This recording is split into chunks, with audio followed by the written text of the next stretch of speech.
2025ರ ವಕ್ಫ್ ಮಸೂದೆ ವಿರುದ್ಧ ಬೇಲೂರು ಮುಸ್ಲಿಂ ಒಕ್ಕೂಟದಿಂದ ಪ್ರತಿಭಟನೆ. ಬೇಲೂರು ನಗರದ ಅಂಬೇಡ್ಕರ್ ವೃತ್ತದಿಂದ ಅಂಬೇಡ್ಕರ್ ಪ್ರತಿಮೆಗೆ ಮಾಲಾರ್ಪಣೆ ಮಾಡಿ ಪ್ರತಿಭಟನಾಕಾರರು ವಕ್ಫ್ ರಕ್ಷಿಸಿ ಸಂವಿಧಾನ ಉಳಿಸಿ ಎಂದು ಘೋಷಣೆ ಕೂಗುತ್ತಾ ತಾಲೂಕು ದಂಡಾಧಿಕಾರಿಗಳ ಕಚೇರಿಗೆ ತೆರಳಿ ಮನವಿ ಪತ್ರ ಸಲ್ಲಿಸಿದ್ದಾರೆ. ಈ ಸಂದರ್ಭದಲ್ಲಿ ಬೇಲೂರು ಮುಸ್ಲಿಂ ಒಕ್ಕೂಟದ ಮುಖಂಡರು ನವೀದ್ ಮಾತನಾಡಿ, ವಕ್ಫ್ ಮಸೂದೆ ಮಾಡಿ ಮುಸ್ಲಿಮರ ಮರಣ ಶಾಸನ ಆಗಿದೆ. ಇದು ಉದ್ದೇಶಪೂರ್ವಕವಾಗಿ ಮಾಡಿ ಈ ಮಸೂದೆಯು ಮುಸ್ಲಿಮರ ಅಸ್ತಿತ್ವಕ್ಕೆ ಧಕ್ಕೆ ತರುವ ನಿಟ್ಟಿನಲ್ಲಿ ತಂದಿದೆ.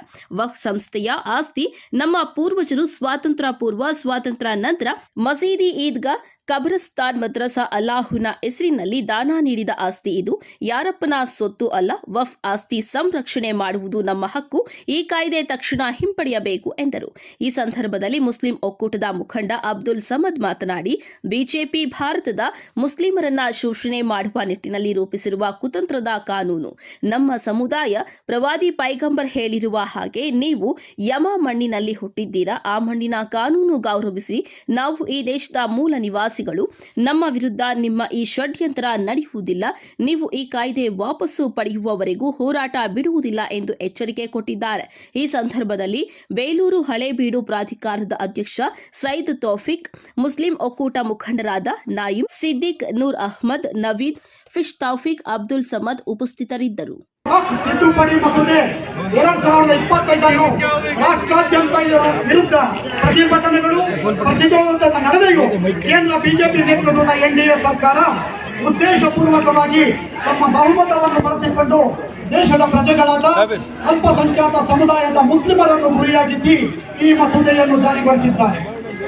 ತಲತಲಾಂತರಗಳಿಂದ ಮುಸ್ಲಿಂ ಸಮುದಾಯದ ಹಿರಿಯರು ಸಮುದಾಯದ ಅಭಿವೃದ್ಧಿಗಾಗಿ ಮಸೀದಿ, ಮದ್ರಸಾ, ದರ್ಗಾಗಳು, ಕಬ್ರಸ್ತಾನ್ಗಳಿಗಾಗಿ ತಮ್ಮ ಸ್ವಂತ ಜಮೀನುಗಳನ್ನು ದಾನ ಮಾಡಿಕೊಂಡು ಬಂದಿರುತ್ತಾರೆ.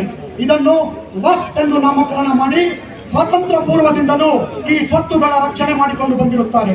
ಆದರೆ ಕೇಂದ್ರ ಸರ್ಕಾರ ರಾಷ್ಟ್ರದ ಮುಸ್ಲಿಮರ ಸಮುದಾಯದ ಮುಖಂಡರ, ವಿರೋಧ ಪಕ್ಷಗಳ ನಾಯಕರ ಅಭಿಪ್ರಾಯಗಳನ್ನು ಪರಿಗಣಿಸದೆ ಉದ್ದೇಶಪೂರ್ವಕವಾಗಿ ಪರಂಪರಾಗತವಾಗಿ ನಡೆದುಕೊಂಡು ಬಂದಿರುವ ವಕ್ಫ್ ಮಸೂದೆಯನ್ನು ತಿದ್ದುಪಡಿ ಮಾಡಿ ಈ ಸಂಸ್ಥೆಗೆ ಅನ್ನ ಧರ್ಮೀಯರನ್ನ ಸದಸ್ಯರನ್ನಾಗಿ ನೇಮಕ ಮಾಡಲು ಹೊರಟಿರುವುದು ಹಾಗೂ ವಕ್ಫ್ ಸಂಸ್ಥೆಯ ಜಮೀನುಗಳನ್ನು ಕಬಳಿಸಲು ಮಾಡಿರುವ ಪೂರ್ವ ನಿಗದಿತ ಉದ್ದೇಶವಾಗಿದೆ. ವಕ್ಫ್ ಸಂಸ್ಥೆಯಂತೆ ಜೈನ ಮಂಡಳಿಗಳು, ಸಿಖ್ ಮಂಡಳಿಗಳು, ಮುಜರಾಯಿ ಮತ್ತು ದತ್ತಿ ಇಲಾಖೆಗಳು ಇವೆ. ಆದರೆ ಕೇಂದ್ರ ಸರ್ಕಾರ ಉದ್ದೇಶಪೂರ್ವಕವಾಗಿ ಕೇವಲ ವಕ್ಫ್ ಸಂಸ್ಥೆಯನ್ನು ನಿಯಂತ್ರಿಸಲು ಹೊರಟಿರುವುದು ನಮ್ಮ ಧಾರ್ಮಿಕ ಭಾವನೆಗಳಿಗೆ ಧಕ್ಕೆ ತರುವ ಯತ್ನವಾಗಿದೆ.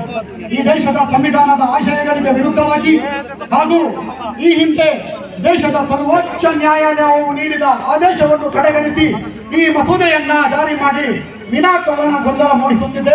ಆದ್ದರಿಂದ ನಾವು ತಾಲೂಕು ಮುಸ್ಲಿಂ ಸಂಘಟನೆಗಳ ಒಕ್ಕೂಟದ ವತಿಯಿಂದ ಪ್ರತಿಭಟನೆಯ ಮೂಲಕ ಖಂಡಿಸುತ್ತಿದ್ದೇವೆ. ನಮ್ಮ ಹಕ್ಕೊತ್ತಾಯ ಕೇಂದ್ರ ಸರ್ಕಾರ ಜಾರಿಗೊಳಿಸಿರುವ ವಕ್ಫ್ ತಿದ್ದುಪಡಿ ಮಸೂದೆ 2025 ತಕ್ಷಣ ರದ್ದುಪಡಿಸಬೇಕು. ನಮ್ಮ ಸಾಮಾನ್ಯ ತಾಲೂಕು ದಂಡಾಧಿಕಾರಿಗಳಲ್ಲಿ ಮನವಿಯನ್ನು ಮಾಡ್ಕೊಳ್ತೀವಿ. ಇದು ರಾಷ್ಟ್ರಪತಿಯವರಿಗೆ ಕಳಿಸಿ ನಮ್ಮ ಈ ಮನವಿಯನ್ನು ಕಳಿಸಬೇಕಾಗಿ ಎಲ್ಲರೂ